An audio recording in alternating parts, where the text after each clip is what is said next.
শোনো, আমরা বৌমা না, আমরা বোমা। আমরা আমাদের বরের মুখের উপর ওদেরই মার নামের বদনাম করার দম রাখি। এই তোমার মা নিজেকে কি ভাবে? তোমার মা একটা দজ্জাল মহিলা। আমার শাশুড়ি মাঝে মাঝেই আমাকে শোনায় আমার ছেলের জন্য তো দূর দূর থেকে সম্বন্ধ আসতো। হ্যাঁ, তা তো আসবেই। আশেপাশের লোকরা তো আপনার স্বভাব চরিত্র সম্পর্কে জানতোই, তাই সাহস পেত না আপনার ঘরে বউ হয়ে আসার। তাই দূর দূর থেকেই সম্বন্ধ আসতো।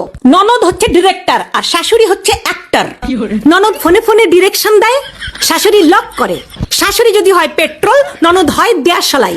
তবে ঢোল তবলাবাদক স্বামী হয়। যার কথাই শুনবেন ফাঁসবেন তো ওই মালটাই। প্রত্যেকটা শাশুড়ি বলবে, ওম্মা এটাও শিখে আসো নাই, ওম্মা তোমার মা এটাও শেখায় নাই। শোনেন, ওটা আমার বাপের বাড়ি, কোনো স্কুল না। আবার শিখে ফেলে দিলে এটাও বলবে, আমরা তো এরকম করি না, আমাদের তো এরকম হয় না, এটা রান্না হয়েছে, এই ছিরি এটাও পারো না।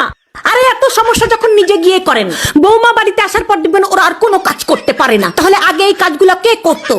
আমি বুঝি না, উনি শাশুড়ি নাকি স্কুলের প্রিন্সিপাল?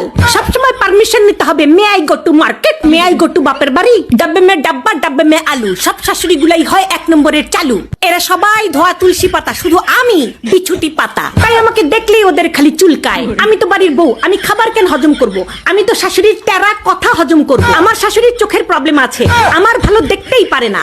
কানেও প্রবলেম, আমার প্রশংসা শুনতেই পারে না। পেটেও প্রবলেম আছে, আমার খুশি হজমই করতে পারে না। বিয়ের আগে মনে হতো শাশুড়ি কি ভালো। ওই যে বললাম, মন